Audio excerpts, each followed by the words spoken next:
في أخبار أبي الفنون المسرح قدمت فرقة بروفا للمسرح عرضا مسرحيا بعنوان غزي وديماس في إطار العروض المسرحية التي تقدم بدعم من قطاع الثقافة بوزارة الشباب والثقافة والتواصل برسم سنة 2024. تفاصيلها في متابعة سالك بوجدور وأبو جمعة الزاوي.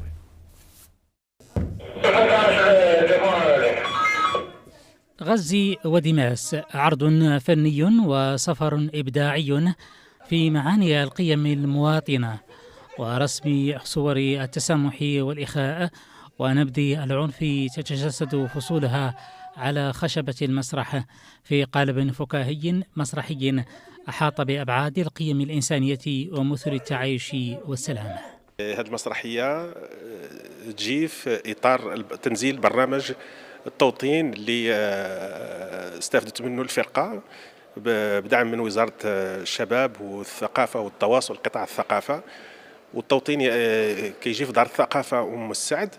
التوطين فيه مجموعة من البرامج من ضمنهم مسرحية غزي وديماس، وكذلك مجموعة من الورشات اللي تقارب 120 ساعة في مجموعة من المهن المسرحية، السينوغرافيا، التشخيص، يعني مجموعة من الورشات. هي مسرحية هادفة عشناها مع جمهور العيون.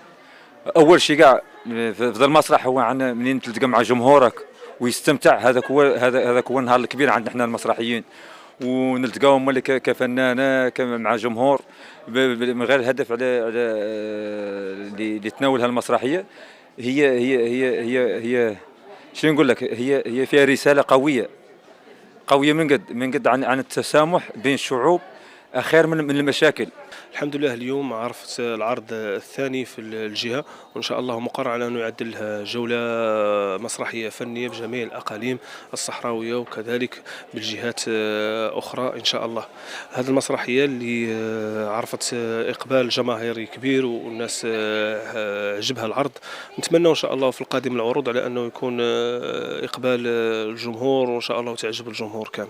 مسرحية غزي وديماس تشخص أدوارا فنية تجسد المواطنة وتشجع على التعاون والاندماج بصورة حضارية والتعايش السلمي واحترام حقوق الأفراد ونبذ العنف في قالب فني كوميدي هادف ورصين.